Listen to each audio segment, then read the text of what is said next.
하나님 감사합니다. 이 시간에도 주의 음성 듣기 원합니다. 주의 말씀하여 주시고 이 시간에 말씀 전하고 듣는 가운데 모든 해방 아래나 어둠의 후세들 우리 안에 강박함과 완악함과 하나님 대적하여 높아진 모두 이론과 운명에 묶인 것들 예수님의 이름으로 파쇄되고 떠나갈지어다. 성령만 이곳에 환영을 초청하고 모셔드리고 인정하고 의지하는 영광으로 임하시고 다스리시고 축복하게 하시고 주의 나라가 임하여 주시고 뜻이 하에서 이루어지는 것 같이 땅에서 이루어지며 주께서 예배하신 그 심령 안에 30배, 60배, 100배 차고 넘치는 열매가 득하도록 시간 주장하시고 역사해 주옵소서. 빛과 권대시 예수님의 그릇만 증거되고 계시되고 드러나시고 나타나시고 원하오니 예수 홀로 영광 받으시고 찬양 받으시고 우리 예수님의 그 이름만 계시되시고 높임 받으시고 영광 받으시고 찬양 받으시옵소서. 예수님의 그 이름만 능력의 이름만 계시되시고 드러나시고 나오니 예수 홀로 영광 받으시고 찬양 받으시고 이 시간 아버지 주님의 이름으로만 온전한 구원의 역사와 능력이 넘쳐나게 하여 주옵소서. 모든 이름을 주님의 이름에만 영광 올려드리오니 주님 홀로 영광 받으시고 찬양 받으시옵소서. 감사합니다. 모든 영광과 존귀와 찬양 예수님께 올려드리오니 예수 홀로 영광 받으시옵소서. 감사합니다. 주님 감사합니다. 주님 감사합니다. 주님 영광 받아 주옵소서. 모든 영광 주님께 올려드리오니 주님 영광 받으시옵소서. 감사드리며 우리의 사랑하시는 예수님 이름으로 기도합니다. 우리가 오늘 말씀 보면 이 사무엘이 하나님이 도우셔서 블레셋과의 이 전쟁에서 이 하나님의 도우심으로 이겼다 했을 때 돌을 세워서 이렇게 세웠다고 그러죠. 근데 그 이름이 에벤에셀이라고 합니다. 실은 히브리어로 에벤 바위 돌이란 말이고 에셀이란 말은 도움이란 말이에요. 근데 이제 우리가 여기서 항상 이 부분을 우리가 영적으로 또 하나님과 관계적 의미에서 체킹을 해야 되는데 우리는 하나님이 나를 도우신다.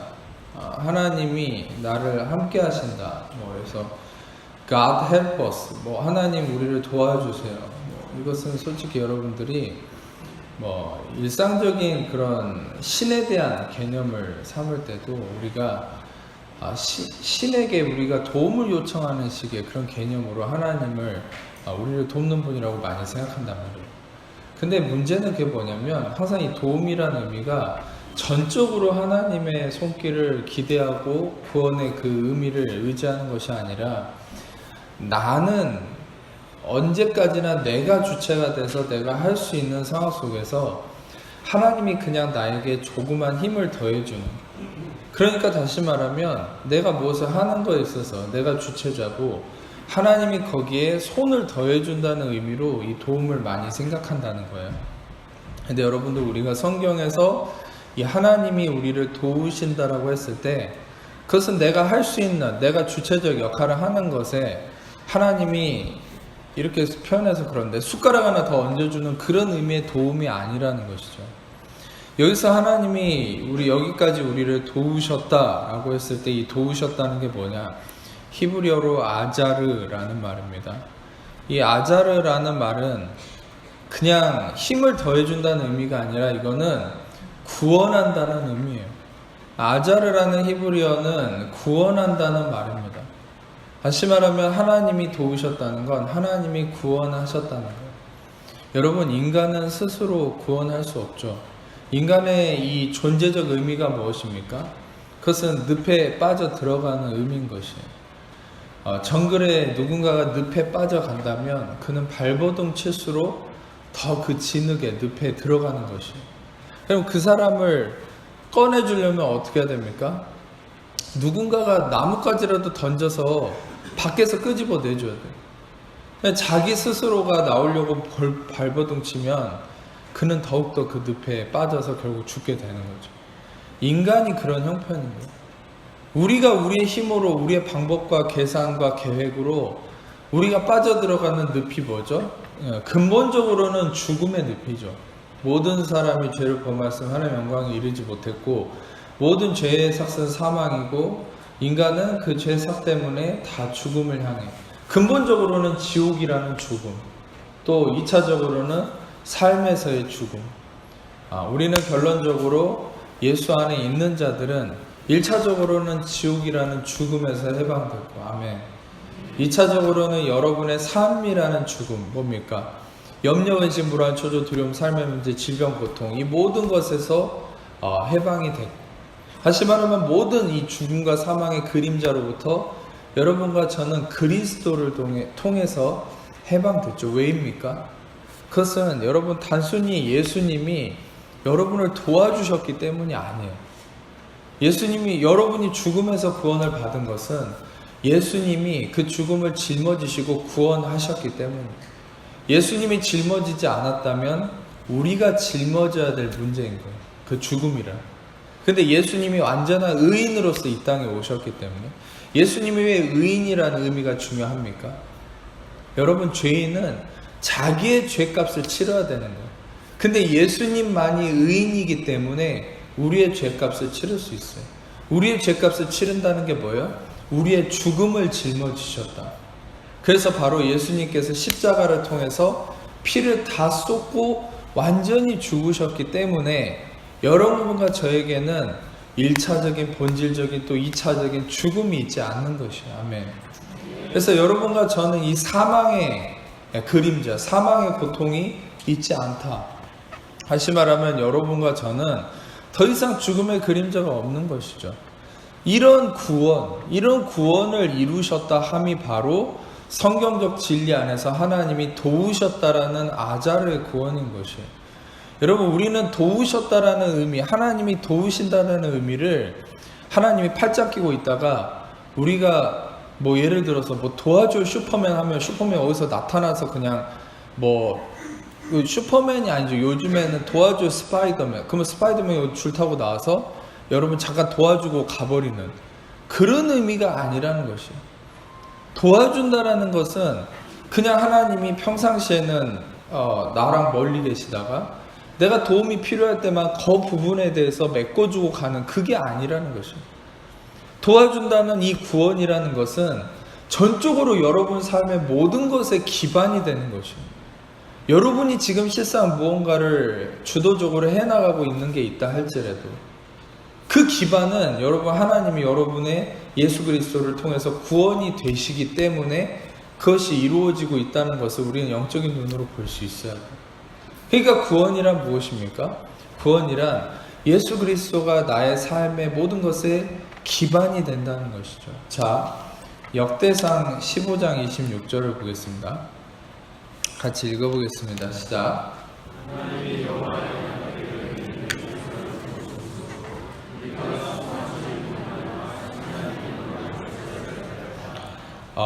이 전에도 설명했는데 이스라엘 백성들이 진행할 때 항상 이 핵심적인 제일 중요한 게 뭐였냐면 언약궤를 짊어지고 가는데 끌고 가지 않았어요. 언약궤는 꼭 레위 제사장들이 이 어깨에 짊어지고 갔어요.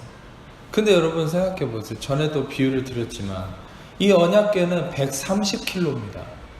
130kg짜리를 솔직히 여러분 여러분들 잠깐 여기서 들어가지고 이삿짐 옮기듯이 저기다 옮기는 거면 네 명이서 낑낑대고 옮길 수 있어요. 근데 여러분 이스라엘 백성들은 4명이서 이 130kg짜리를 들고서 수십 킬로 수백 킬로를 걷는 거예요. 아침부터 저녁까지 광야를. 근데 여러분 실상 그것을 4명이서 어떻게 감당할 수 있다고 생각합니까? 전에도 비유했지만 훈련 받을 때, 유격 훈련 받을 때 한 10명이서 한 팀이 돼가지고 통나무 하나 이렇게 짊어지고 앉았다 일어났다 하는 것도 한 명에게 하중이 실어지거나 10명이면은 8명이 열심히 안 하고 2명한테만 그 하중이 실어지거나 그러면 여러분 그 얼마나 무겁고 힘들겠어요. 잠깐 훈련하는 것도. 근데 이 언약궤는 인간이 4명이서 130kg를 감당한다는 게, 그것도 수십 킬로 감당한다는 게 쉽지 않은 거예요. 거의 힘든 것이죠, 그것은. 근데 여러분이 알아야 될 것은 이 언약궤를 항상 메고 다녔는데 이 성경에 무엇을 말하고 있습니까? 하나님께서 언약궤를 맨 레위 사람을 도우셨다. 이것은 뭐냐면 이 도우셨다라는 말이 아까도 얘기했던 그 아자르라는 말이에요. 그러니까 다시 말하면 이것은 하나님이 언약궤를 맨 이 레위 사람들을 단순히 도우신 게 아니라 구원의 기반을 가지고 그들을 이끌어 가셨다는 거죠. 여러분, 우리가 하나님의 일을, 하나님의 사명을, 또 우리가 어떤 하나님이 나에게 맡겨주신 것들을 우리가 낑낑대고 하루하루 버텨내는 그런 삶이 아니라는 것이죠. 전에도 말씀드렸듯이 우리가 하루하루를 살아나가는, 또 살아내는 그런 삶이 아닌 것이에요. 여러분, 하루하루에 주어진 여러분의 삶에 대해서 하나님은 어떤 장치를 해놓으셨는 줄 아십니까? 요한복음 1장 16절을 보면은 은혜 위에 은혜다. 우리가 다 그의 충만한 데서 받으니 은혜 위에 은혜다. 이런 말씀이 있어요. 카리스, 안티카리스. 이런 헬라어인데 이거는 뭐냐? 은혜 위에 은혜가 쌓이는 것이 아니라 리플레이스먼트라고 그랬죠. 하루하루 매일 하루하루에 은혜가 대체되는 것이요. 어제 부어진 은혜와 오늘 부어지는 은혜가 다른 것이요. 매일 새로운 은혜가 부어지는 것이죠. 그 은혜는 어떻습니까? 어제와 오늘의 상황이 똑같습니까? 아니에요. 매 순간, 매 시간, 매일, 여러분, 매달, 여러분 매 순간 여러분들에게 시시각각의 여러 가지 상황이 다가오잖아요. 그런 상황에 맞게 하나님은 예비하신 은혜가 있다는 것이죠. 그 예비하신 은혜가 매 순간 새롭게 여러분들에게 그것이 대체돼서 채워진다는 것이죠. 아멘. 이것이 구원인 것이에요. 여러분, 하나님은 여러분에게 뭔가 하나 딱 던져주고, 십자가를 통해서 내가 너 구원했으니까 너 알아서 잘 살아봐. 그러고서 끝나는 것이 아니라는 거예요. 하나님은 매 순간 여러분들에게 그 구원의 은혜를 이미 예비하셨고, 그것을 그때그때마다 새롭게 채워주시는 겁니다. 리플레이스 되는 겁니다. 그래서 하나님의 구원하심은 매일 새롭다는 것이죠. 우리는 여러분들이 은혜를 경험한다는 게 뭐냐? 매일 새롭게 부어지는 그 은혜를 경험하는 거예요. 어제의 은혜를 가지고 또 일주일 전의 은혜를 가지고 오늘을 살아갈 수 없는 거예요. 매일 만나는, 새롭게 내리는 것이에요. 아멘. 매일 새로운 은혜를 기대하세요. 매일 하나님이 여러분들을 위해서 예비하신 그 만나, 일용할 양식이 여러분들을 위해서 예비됐고 여러분들에게 주어진다는 사실을 믿으십시오. 아멘. 그래서 하나님이 도우셨다는 것은 구원의 의미라는 거죠. 그래서 이 언약궤를 이스라엘 백성들이 끙끙대고 메고 간 게 아니라, 더 놀라운 사실은 언약궤가 이 이스라엘 백성들을 이끌어 갔다는 거예요. 언약궤가 이스라엘 백성들을 붙잡고 끌어갔다는 사실을, 이걸 알아야 돼요. 근데 많은 사람들은 내가 목회나 사역이나 내가 지금 나에게 주어진 이 일을 마치 복음서의 예수님 말씀을 너무 절대적으로 오해를 해가지고 내가 청지기처럼 하나님 맡겨주신 일을 내가 열심히 해나간다고 착각하는 거예요. 그러니까 문제가 생기는데, 무슨 문제가 생깁니까? 내가 주도자가 되는 거예요. 그래서 하나님께 도와달라고 하는 거죠. 그 도와달라고 하는 의미가 뭐예요? 그냥 내가 필요한 어떤 부분에 대해서 하나님이 어떤 부분을 채워주기만 해달라는 거예요. 아니요.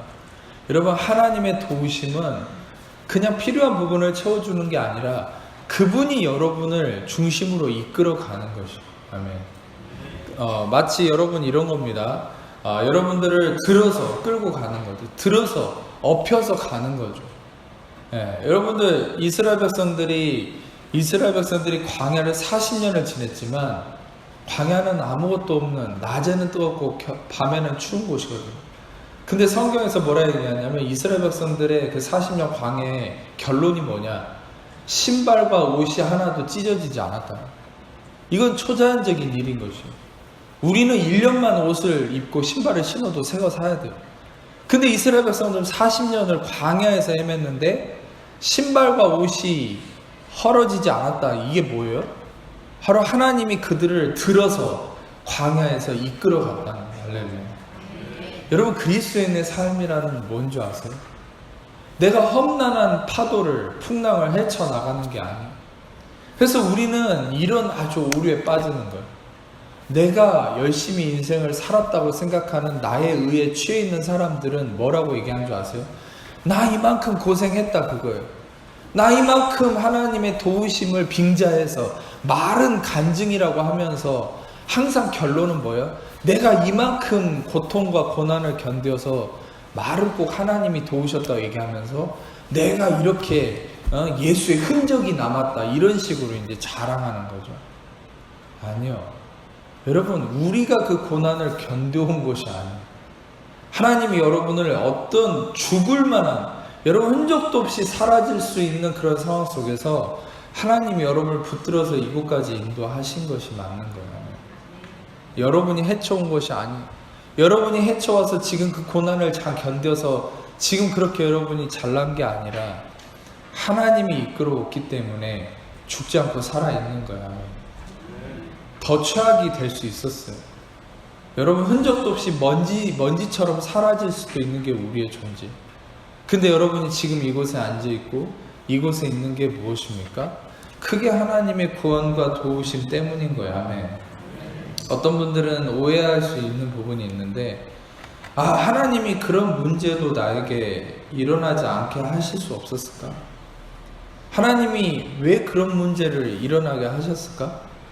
그런 문제도 나에게 생기지 않게 해주셨다면 좋았을 것을. 반대로 생각해 보세요. 여러분들은 그 문제 때문에 죽을 수도 있어요. 망해버릴 수도 있어요. 이미 흔적도 없이 먼지처럼 사라질 수도 있는 게 여러분과 저예요. 근데 여러분 생각해 보세요. 지금 이 정도 되는 것은 하나님의 구원의 도우심 때문이라는 거예요. 여러분, 왜 우리는 그런 생각은 하지 못하고 항상 이렇게 따지는 거예요. 하나님이 왜 이런 문제를 주셨을까? 이것도 안 생기게 해주셨으면 좋았을 거를. 우리가 무슨 자격으로 그렇게 얘기합니까? 항상 우리가 그런 얘기를 하는 이유는 한 가지. 내가 주체자가 되어 있기 때문에. 내가 항상 주도자가 되어 있기 때문에 하나님이 이것도 안 일어날 수 있게 해주셨으면 좋았을 걸. 아니요. 하나님이 은혜를 부어주셨기 때문에 지금 이렇게라도 감사하게 버티고 있는 거예요. 할렐루야. 이 은혜를 깨닫기를 축복합니다. 이 은혜를 깨닫고 여러분들 안에 감사가 일어나면 여러분들은 점점 여러분들 안에 하나님이 이루신 구원의 놀라운 지지를 발견하면서 어제보다 오늘보다 내일 더 나아진 놀라운 구원의 열매가 이루어지게 될 거라는 사실을. 아멘. 그래서 여러분들 중요한 것은 이 말씀처럼 우리는 하나님이 우리를 구원하시고 이끌어 가신다는 사실을 알아야 되는데, 자, 부가적으로 한 가지 말씀을 자주 나누는 거지만 해보겠습니다. 사무엘하 6장 6절에서 7절인데 한번 읽어볼게요. 시작.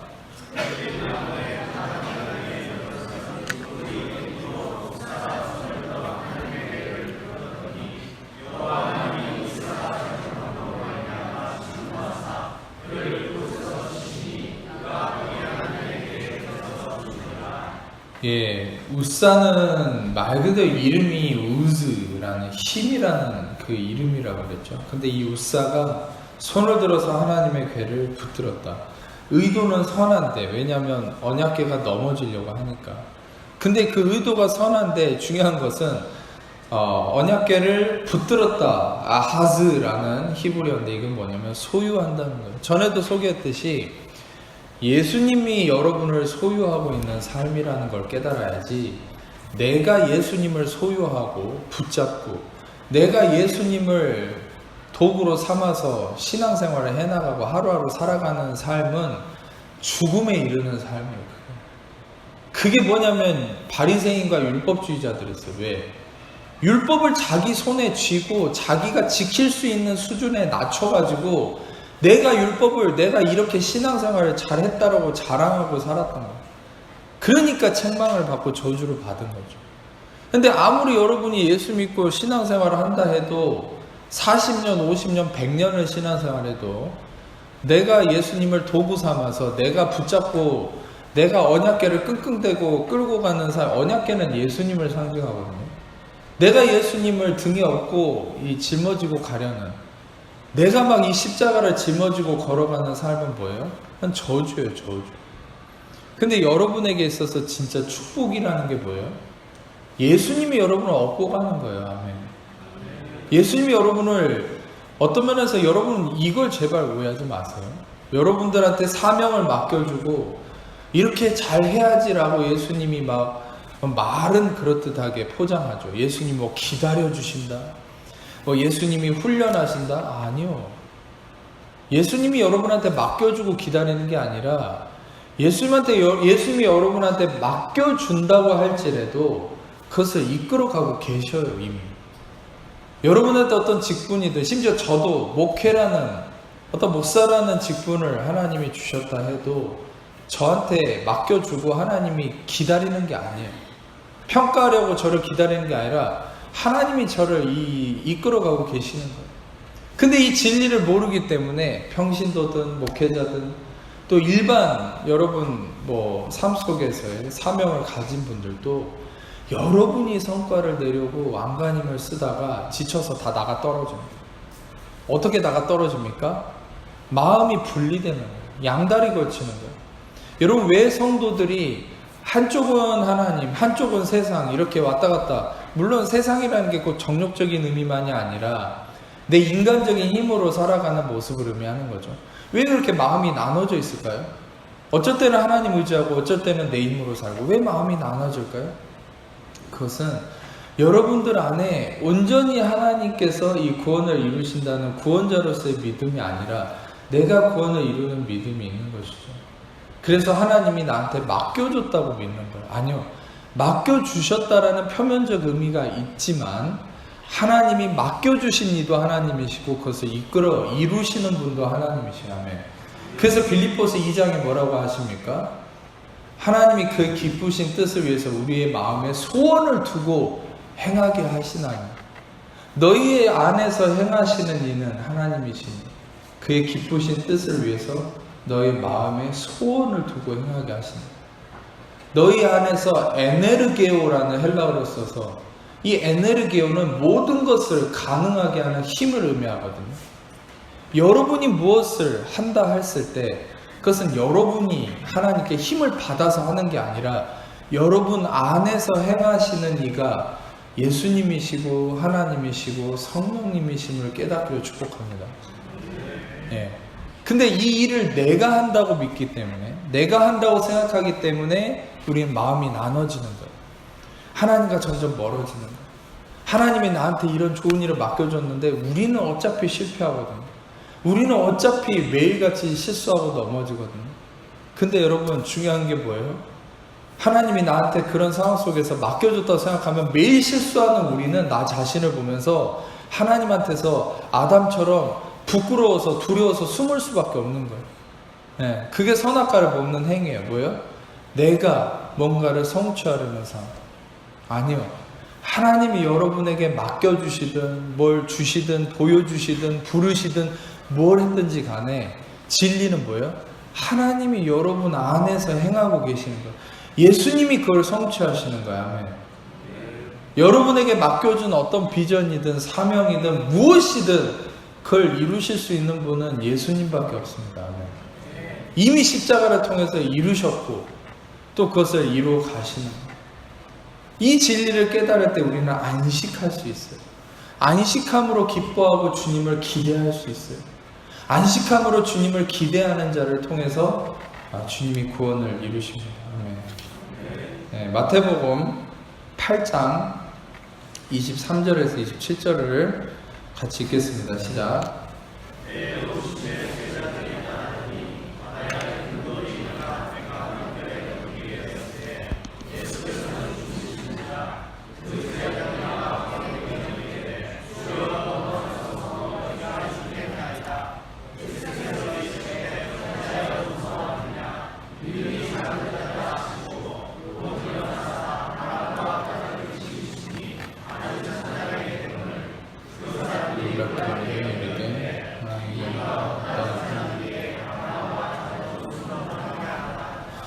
이 말씀을 아주 자세히 묵상하면 아주 흥미로운 말씀이에요. 왜냐하면 한번 생각해 보세요. 이 제자들과 예수님은 함께 있었어요. 근데 예수님은 주무시고 있어요. 근데 여러분 이거를 한번 묵상해 보셨습니까? 예수님 왜 주무시고 있었는지? 여러분 예수님은 성경에 제자들 앞에서 주무시고 있다는 기록이 한 번도 나와 있지 않아요. 여기에만 나와 있어요. 예수님이 왜 주무시고 있었을까요? 그 이유가, 그 주무시고 있는 이유가 여기 나와 있어요. 그건 뭐냐? 26절에 성령이 계시를 해주지 않으면 이 이유나 이런 걸 알 수가 없습니다. 여러분이 아무리 묵상해도. 성령의 계시하심이에요. 그건 뭐냐면 예수님이 주무시고 있는 이유가 나와 있는데 그게 뭐냐면 뜻밖의 이유죠. 그게 뭐냐? 여기서 예수님이 26절에 보면 어찌해서 무서워하느냐라고 얘기하죠. 바로 이들이 무서워했기 때문에 예수님이 주무시고 있는 거예요. 자, 근본적으로 생각해 보세요. 이들이 무서워하는 이유가 뭘까요? 이제까지 예수님은 제자들 앞에서 수많은 귀신을 쫓아내고 수많은 기적을 행했어요. 근데 그들이 이 풍랑 앞에서 무서워하는 이유가 뭐예요? 그건 예수님이 아니라 자기 자신을 의지하고 보기 때문이죠. 자기 자신이 인생의 주체자가 돼 있기 때문에 무서워하는 거예요. 두려워하는 거예요. 이제까지 예수님 중심에, 예수님이 이루셨다는 예수님 중심에 몇 번 얘기했지만 Christ centered, 다시 말하면 Jesus centered의 마인드를 가지면 예수님 중심의 마음을 가졌을 때는 두려움이 자리 잡을 이유가 없어요. 아담에게 왜 두려움이 왔습니까? 그것은 선악의 주체자가 자신이 돼버렸기 때문에. 선악의 주체자는 하나님, 예수님 그 자신인데 내가 중심에 설 때 두려움이 오는 거예요. 제자들도 여기서 무서워하고 두려워했다는 건 뭐예요? 그것은 자신들이 중심에 서기 시작했다는 거예요. 그랬을 때 무슨 일이 일어났어요? 무서워하는 순간 무슨 일이 일어났습니까? 주무셔버리는 거예요, 예수님. 제가 전에 진리를 하나 얘기해 드렸죠. 아주 단순한 진리인데 그게 뭐냐면 우리가 일하면 하나님이 쉬어버리고 우리가 쉬면 하나님이 일하신다. 따라해봅시다. 우리가 일하면 하나님이 쉬고 우리가 쉬면 하나님이 일하신다. 이 쉰다는 건 백수처럼 아무 일을 안 한다는 의미가 아니라 안식한다는 거예요. 이 쉰다는 의미, 안식한다는 건 이런 거예요. 일이 없는 걸 안식한다는 게 아니에요.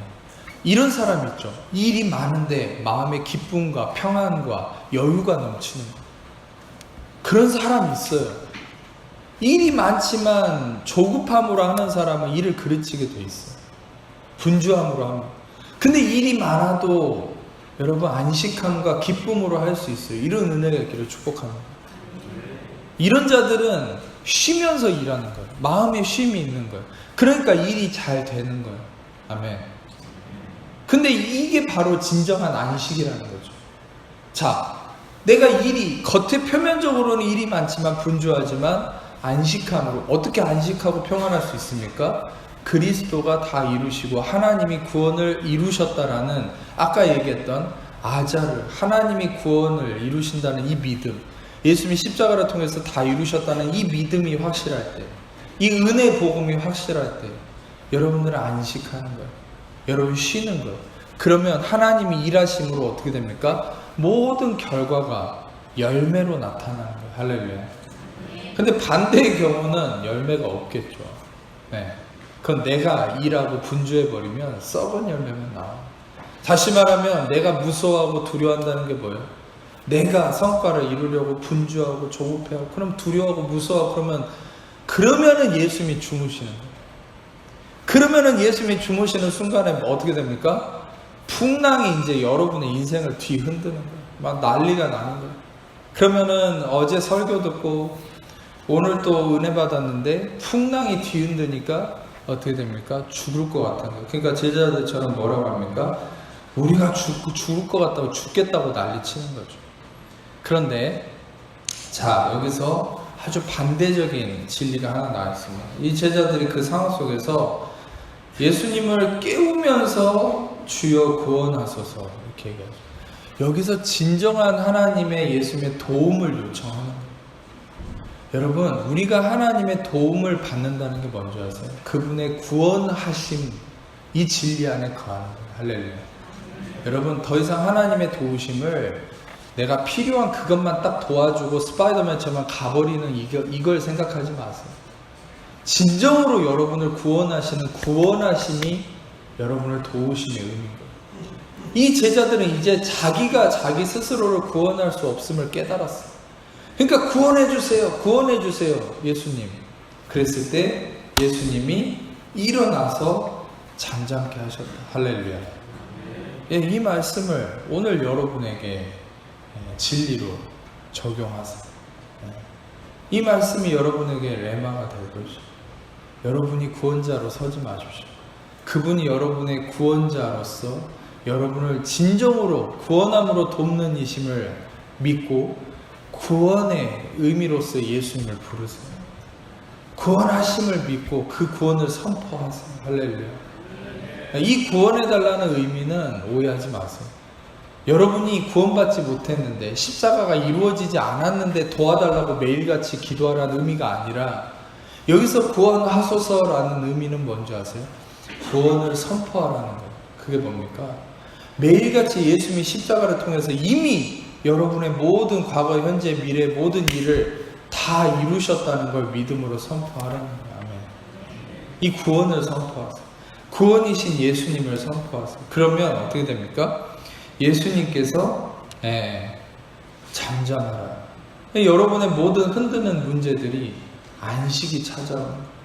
안식이 찾아오면 그때 일이 해결되는 겁니다. 아멘. 자, 우리가 말씀을 하나 보겠습니다. 요한복음 4장 7절에서 9절 같이 읽어보겠습니다. 시작.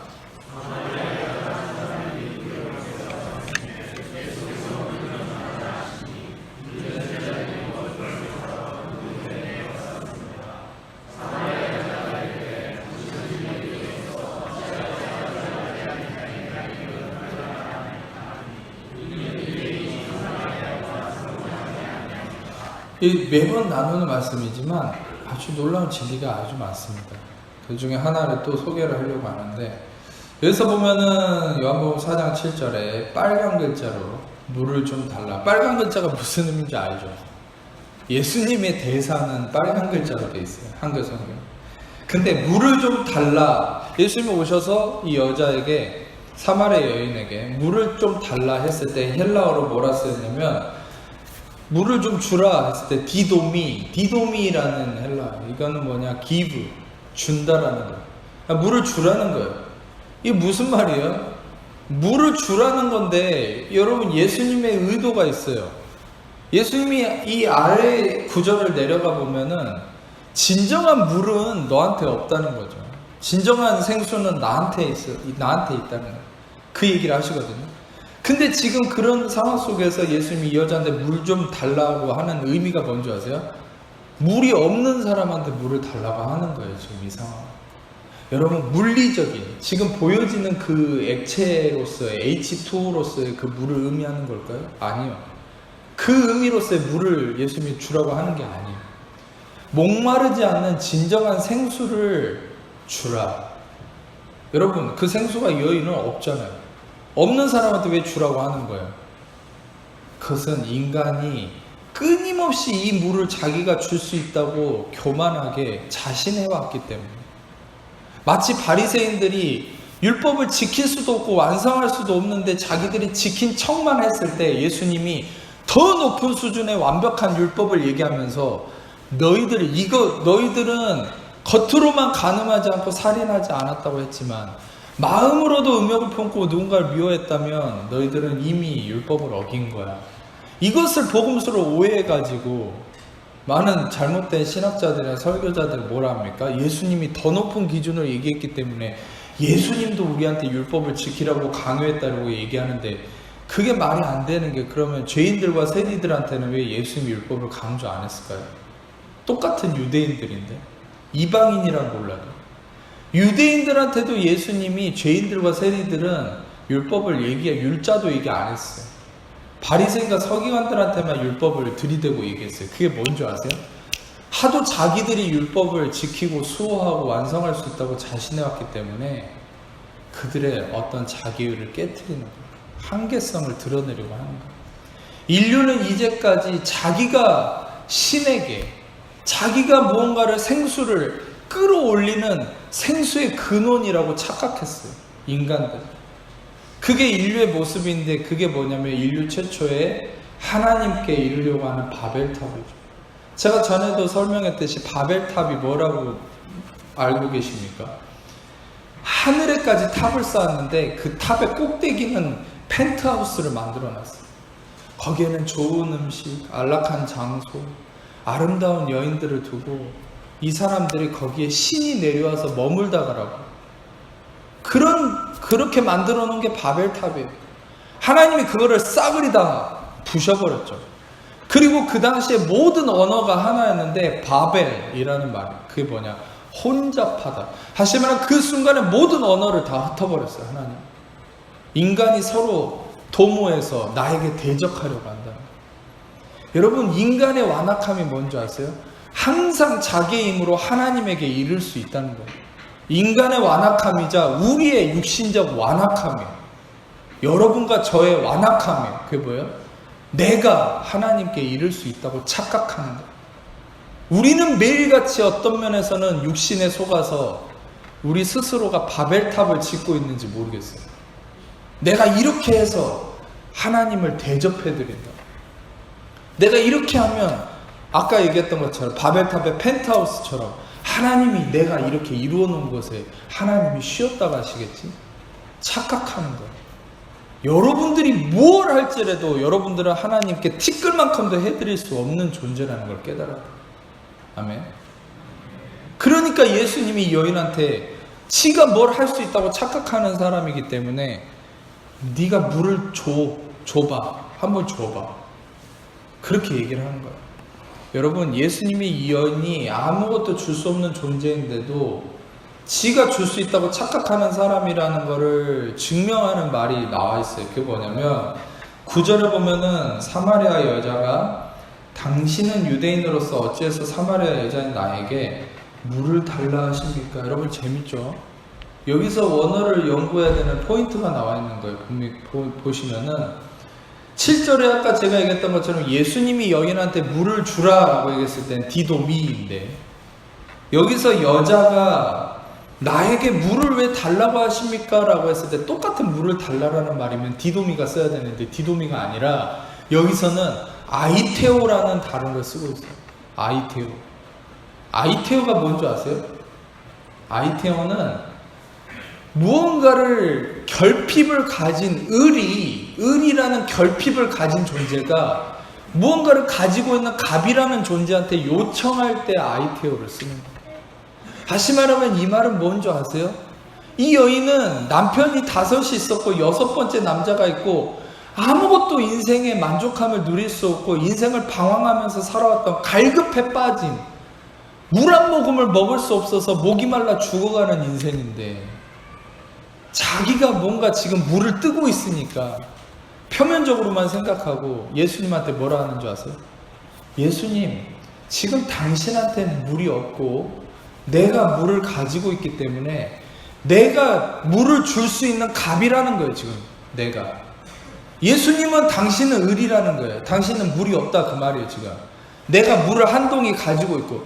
여러분, 얼마나 인간이 어리석은 줄 아세요? 내가 좀 뭐가 있으면 하나님 앞에서도 하나님 당신은 그게 없고 나는 이게 있으니까 내가 갑이라고 착각하는 거예요.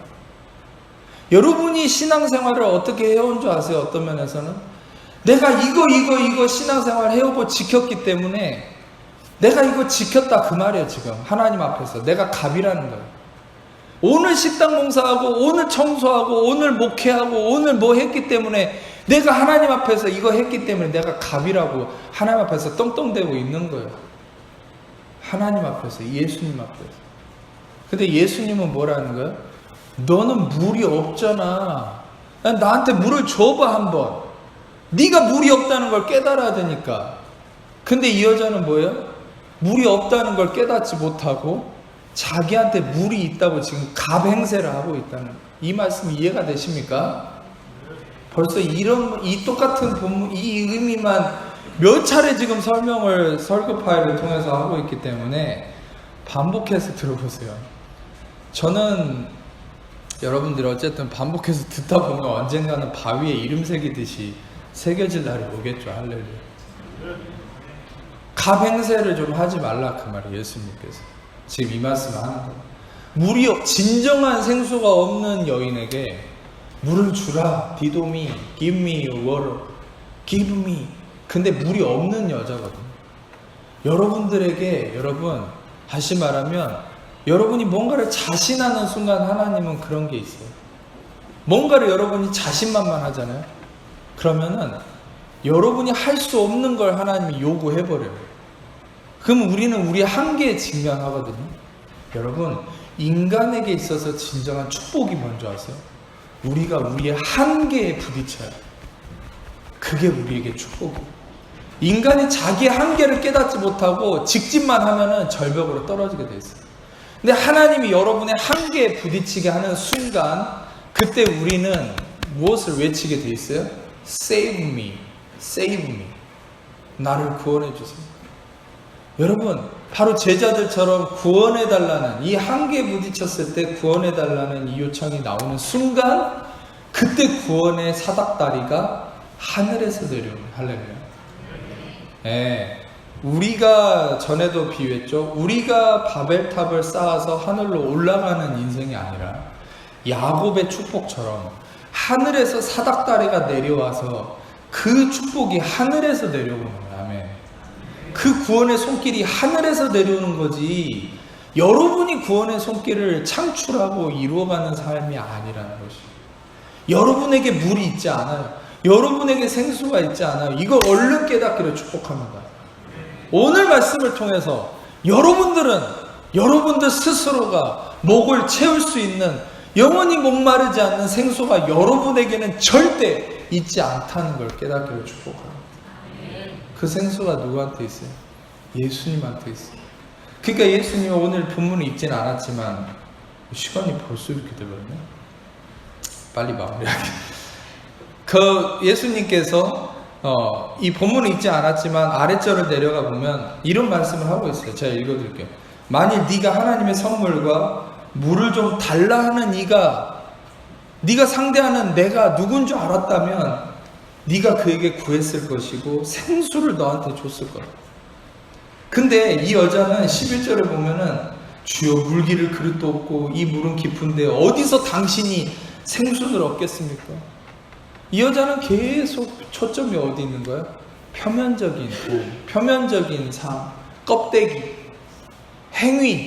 행위적인 신앙, 껍데기적인 신앙, 보여지는 성과, 거기만 갇혀있어요. 여러분, 보여지는 걸 얘기하는 게 아니잖아요. 보여지는 뭐 했냐 안 했냐를 얘기하는 게 아니잖아요. 진짜 여러분의 영혼의 갈급함, 여러분의 내면의 채워짐을 얘기하는 거죠. 본질적인 의미를 얘기하는 거죠. 왜 우리는 자꾸 껍데기에 취해 있는 겁니까? 왜 자꾸 예수님을 껍데기로 보는 겁니까? 그게 우리의 육신인 거예요.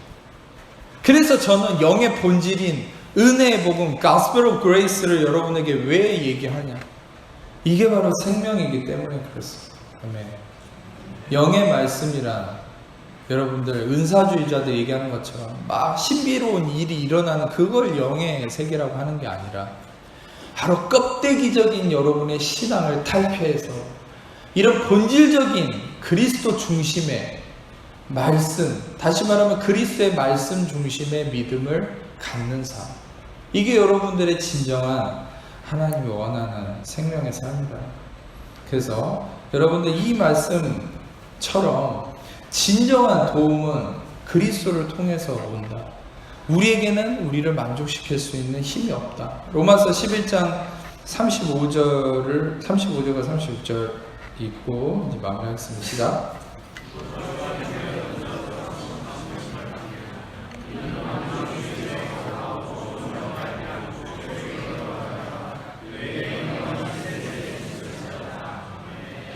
누가 주께 먼저 드려서 갚으심을 받겠느냐. 예, 전에도 갚으심을 받는다, 헬라어로 암타포디도미. 이건 뭐냐면 완전하게 보답한다는 거예요. 여러분, 하나님께서 여러분에게 주신 거 이전에 여러분이 먼저 누가 하나님께 드려서 갚음을 받을 수 있겠냐라고 얘기하고 있죠. 많은 인간들은, 많은 우리의 육신적 상황은 우리가 자꾸 먼저 하나님께 드려서 뭔가를 받으려고 하는 거예요. 내가 이만큼 기도하면, 내가 이만큼 신앙생활하면, 내가 이만큼 하나님 앞에 이걸 해드리면 하나님이 해주시겠지? 절대 아닌 것이죠. 여러분은 하나님 앞에 드릴 수 있는 게 아무것도 없어요.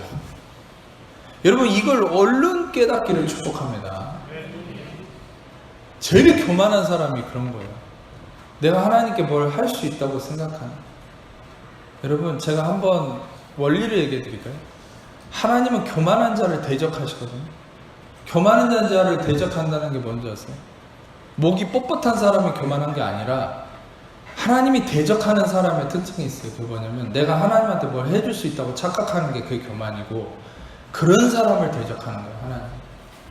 그런 사람은 은혜 아래 있지 않아요.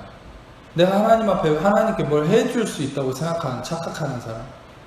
여러분, 얼른 겸손해지세요. 겸손해진다는 게 뭐예요? 내가 하나님께 해드릴 수 있는 게 아무것도 없다는 걸 깨닫는 거예요. 그러면은 내가 하나님 앞에 해드릴 수 있는 게 아무것도 없다는 걸 깨달으면 어떻게 되는 줄 아세요? 그러면은 이 외침이 나오는 거예요. Save me, save me. 이건 따라하지 마세요. 이걸 외치게 되는 거예요. 나를 구원해 주세요. 나를 좀 살려주세요, 주님. 누가 주님하고 거래합니까? 누가 예수님하고 거래합니까? 여러분이 뭘 줄 수 있길래? 우리 같은 껍데기가 뭘 줄 수 있단 말입니까? 우리는 오직 매 순간 은혜의 공급하심 안에만 거할 수 있는 거예요. 매 순간 은혜와 의의 선물을 넘치게 받으세요. 아멘. 이것만 제가 말씀드리고 마칠게요. 한 사람의 범죄로 말미암아 사망이 그 한 사람을 통해 왕노를 타았으니 더욱 은혜와 의의 선물을 넘치게 받는 자들은 한 분 예수 그리스도를 통하여 생명 안에서 왕노릇하라. 여러분이 생명 안에서 왕노릇하는 삶은 은혜와 의의 선물이 넘치게 부어지고 공급받는 자들만이 생명 안에서 왕노릇할 수 있는 것이에요. 내가 주님께 뭔가를 드려서 갚음을 받으려고 하는 자들은 쪽박 차는 거예요. 근데 여러분이 아무것도 줄 수 없는 자라는 걸 깨닫고 그분의 전적인 구원을 의지하세요. 매일 아침, 매일 순간 우리 간부님들, 우리 병사들 부대 아침 일과 시작되면 매일 아침 그 한마디만 기도하세요. 전 여러분들한테 기도 20분, 30분 하라고 하지 않습니다. 단 1분, 2분이라도 아침에 눈이 뜨면 그냥 이 한마디 기도하세요. 예수님, 나를 도와주세요. 나를 구원하세요. 이 하루도 주의 은혜를 부어주세요. 나를 공급해주세요. 주님의 도우심 없이는 나는 한순간도 살 수 없습니다. 이 한마디 하고 시작하세요. 그 외에는 제가 여러분들에게 다른 거 하라고 하지 않습니다. 이 제자들처럼 간절히 주님의 구원을 외치세요. 그 하루가 은혜와 의의 선물로 채워짐으로 놀라운 하나님의 그 열매가 가득할 걸 믿습니다. 기도하겠습니다. 이 시간 아픈 곳이 있는 분들 아픈 곳에 손을 얹고 그 외에 다 가슴에 손을 얹고 제가 여러분을 위해서 기도하겠습니다. 사랑해 주님 감사합니다. 이 시간에 죽으시고 부활하신 예수님의 이름만 의지하며 죽으시고 부활하신 예수의 이름 명하는 하나님 자녀를 붙고 있는 모든 염려, 근심, 불안, 저주, 두려움, 삶, 문제, 질병, 고통, 마귀, 얽매임과 묶임과 저주, 악함들 예수의 이름으로 떠나갈지어다. 경고한지 예수의 이름으로 파쇄될지어다. 묶임은 풀릴지어다. 모든 더러운 귀신의 속임과 악함들 떠나갈지어다. 한 길로 왔다 7길로 예수의 이름으로 도망갈지어다. 예수의 이름으로 예수의 피를 뿌리며 선포하는 것은 너희가 아무런 권세와 능력 없음을 예수의 이름으로 떠나갈지어다. 자유케 될지어다. 모든 묶임과 얽매임 풀릴지어다. 모든 허리의 통증 예수의 이름으로 사라질지어다. 온전케 되었음을 선포합니다. 복부의 비만 예수의 이름으로 떠나갈지어다. 온전케 되었음을 선포합니다. 복수 배에 물이 차는 모든 복수의 문제 예수의 이름으로 떠나갈지어다. 예수의 이름으로 온전케 되었음을 선포합니다. 발목의 통증 예수의 이름으로 온전케 될지어다. 관절 인대 근육 예수의 이름으로 온전케 될지어다. 온전케 되었음을 선포합니다. 귀의 이명 예수의 이름으로 떠나갈지어다. 자유케 될지어다. 온전케 됐음을 선포합니다. 치질 예수의 이름으로 떠나갈지어다. 온전케 될지어다. 새살이 될지어다. 주님 임하시옵소서. 온전케 되었음을 선포합니다. 입술의 모든 문제들 예수 이름으로 온전케 될지어다. 온전케 되었음을 선포합니다. 발톱에 내성 발톱의 문제 예수 이름으로 온전케 될지어다. 온전케 되었음을 선포합니다. 피부에 트러블, 아토피의 모든 문제도 예수 이름으로 온전케 될지어다. 온전케 되었음을 선포합니다.